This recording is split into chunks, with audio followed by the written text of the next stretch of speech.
사랑하는 성도 여러분, 오늘 아침에는 요한계시록 18장 말씀을 통해서 은혜를 나누고자 합니다. 먼저 1절 말씀을 보겠습니다.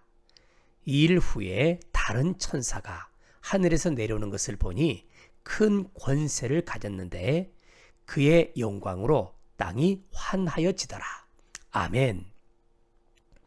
2일 후에 다른 천사가 하늘에서 내려오는 것을 보았는데 그 천사는 큰 권세를 가진 천사였습니다. 그 천사의 영광으로 말미암아 땅이 환하여졌다. 이렇게 말씀해 주고 있습니다. 천사가 큰 권세를 가졌습니다. 그리고 영광으로 말미암아 땅이 환하여졌다. 어디서 많이 본 것 같은 그런 장면이죠. 바로 다름 아니라 여러분 누가복음 2장 말씀이 바로 우리가 이 부분이 이렇게 오버랩이 되는 그런 내용인 것을 발견하게 됩니다. 2장 9절을 보겠습니다. 주의 사자가 곁에 서고 주의 영광이 그들을 두루 비추매 크게 무서워하는지라. 이렇게 문 밖에서 들녘에서 양을 치던 목자들에게 하나님의 천사가 나타났습니다. 그리고 그들에게 이야기하기를 무서워하지 말아라. 보라, 내가 온 백성에게 미칠 좋은 소식을 너에게 전하노라. 오늘 다윗의 동네에 너희를 위하여 구주가 나셨으니 곧 그리스도 주시니라. 아멘. 하나님의 큰 영광이 임한 것을 우리가 보게 됩니다. 예수님이 탄생하시고 예수님이 이 땅에 오시던 그날 바로 그의 영광이 빛났던 것을 기억하게 되죠.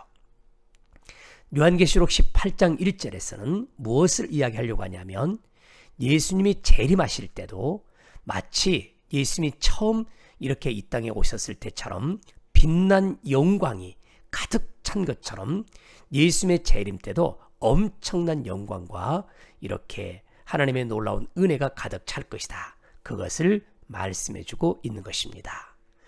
자, 그런데 우리가 바로 이제 예수님이 재림하는 그날 어떤 일이 일어날 것인가 하고 보았더니 요한계시록 18장 우리 2절에서는 이렇게 이야기하는 것을 발견하게 됩니다. 힘찬 음성으로 외쳐 이르되 무너졌도다 무너졌도다 큰 성 바벨론이여 귀신의 처소와 각종 더러운 영이 모이는 곳과 각종 더럽고 가증한 새들이 모이는 곳이 되었도다. 그렇게 선포를 합니다. 3절을 보게 되면 그 음행의 진노의 포도주로 말미암아 만국이 무너졌으며 또 땅의 왕들이 그와 더불어 음행하였으며 땅의 상인들도 그 사치를 세력으로 치부하였도다 하더라. 결국은 큰 성 바빌론이 무너졌다라고 선포를 하고 있습니다. 우리는 어제 아침 큰 음녀, 큰 바벨론 성 이런 것들을 말할 때 우리가 숫자, 위대한 것, 탁월한 것, 뛰어난 것, 그리고 엄청난 부 이런 것들이 우리에게는 큰 행복을 주지 못한다. 그리고 진정 성도들에게 있어서는 크고 위대한 것보다는 거룩함을 추구하며 사는 것이 하나님이 기뻐하는 삶이다. 그런 이야기를 나누어 왔습니다. 여러분 바벨론은 BC 539년에 바사의 고레스 왕에게 무너졌죠. 여기서 우리가 말하는 큰 성 바빌로니아 할 때는 요한 사도가 살았던 그 시대에 로마 당국을 상징하는 것이기도 합니다. 그리고 궁극적으로는 하나님을 거역하고 하나님의 통치를 거부했던 세상이 결국은 심판받아 무너지는 때가 올 것이다. 그렇게 말씀을 하고 있습니다. 거기다가 우리가 좀 더 의미를 부여하자면 하나님을 거부하고 하나님을 거역하고 하나님께 순종하지 못했던 이 세상에 나에게 있어서 가장 강력한 적, 바로 나라고 하는 존재가, 나라고 하는 것이 결국은 무너지는 때가 올 것이다. 그렇게 우리가 말할 수 있다 하는 것입니다. 사랑하는 성도 여러분, 자, 이스라엘 백성들이 말이에요. 이제 모세와 더불어 출애굽을 하고 그들이 우리 민족이 어디에서 왔습니까? 우리 민족의 시작은 어디입니까? 그렇게 물었을 때 그들이 더듬어 올라가면서 아담의 이야기까지 올라갑니다. 그러는 도중에 창세기 11장을 보게 되면 여러분 바로 바벨탑 사건을 기록하고 있는데요. 이 바벨탑 사건이 왜 시작이 되었냐면 자 4절을 보겠습니다. 4절을 보면 또 말하되 자 성읍과 탑을 건설하여 그 탑 꼭대기를 하늘에 닿게 하여 우리 이름을 내고 온 지면에 흩어짐을 면하자 하였습니다. 그래서 그들이 바벨탑을 쌓았죠. 그런데 하나님께서 어떻게 하십니까? 하나님이 그 성읍과 탑을 보려고 내려오셨습니다. 사람들은 위대하다, 멋있다, 탁월하다, 그리고 자랑할 만하다, 위대하다 그렇게 말을 했지만 하나님은 그것을 보시기 위해서 내려올 만큼 하나님 입장에서는 별 볼 일 없고 하찮은 것이었다. 이런 생각을 해보게 되는 것이죠. 자, 그래서 어떤 일이 생겼습니까? 여러분 9절을 보게 되니까 그러므로 그 이름을 바벨이라 하니 이는 여호와께서 거기서 온 땅의 언어를 혼잡하게 하셨음이니라. 여호와께서 거기서 그들을 온 지면에 흩으셨습니다. 하나님께서 흩으셨습니다. 결국은 이렇게 하나님께서 그토록 사람들이 자랑스러워하고 그들이 그렇게 내보이고 싶었던 그 바벨탑이 결국은 무너져 내렸죠. 요한계시록 여러분 우리가 18장을 보더라도 그토록 그들이 자랑하고 그들이 그토록 참 내세우고 싶었던 그 바벨론 성도 무너지고 말았습니다. 무너지고 말았습니다. 무너져 내렸습니다. 사랑하는 성도 여러분, 그 큰 성 바벨론은 어떤 곳이었습니까? 보니까 귀신의 처소였습니다. 각종 더러운 영들이 모이는 곳이었습니다. 각종 더럽고 가증한 것들이 모여있는 그런 곳이었습니다.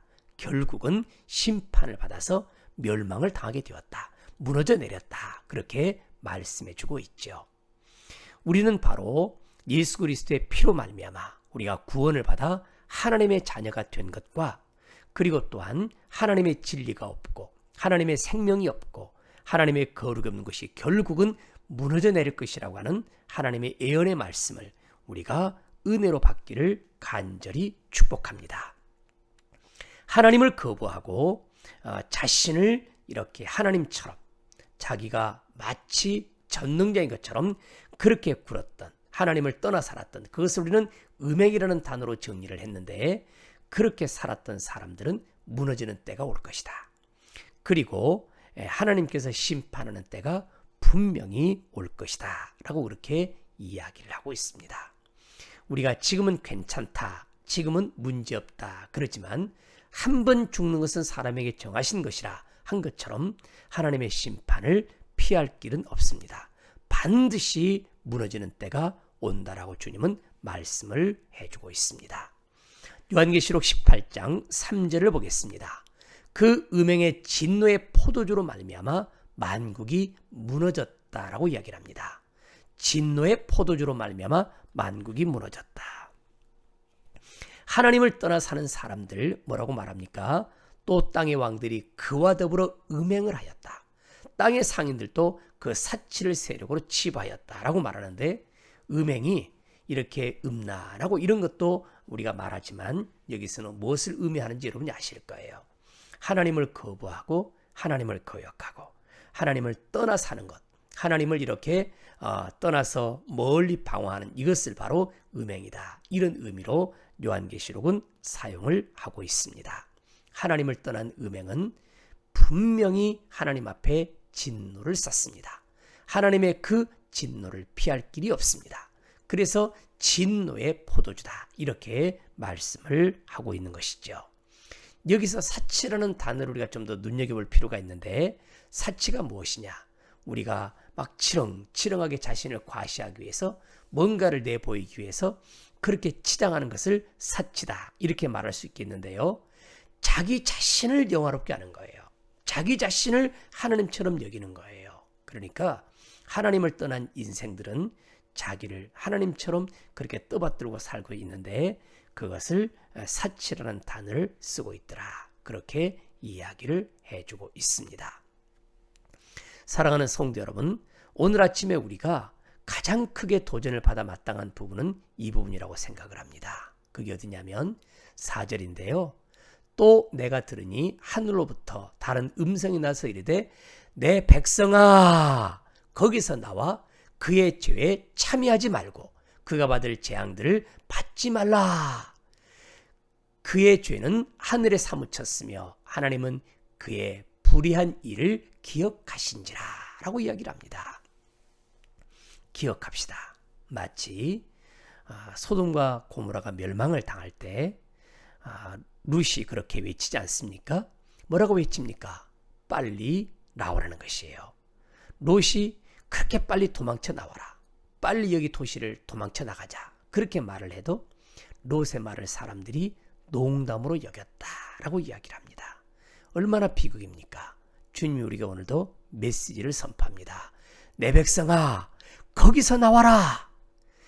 그의 죄에 참여하지 말아라. 그가 받을 재앙들을 받지 말아라. 빨리 나와라. 그렇게 주님이 말씀하고 있는 것이죠.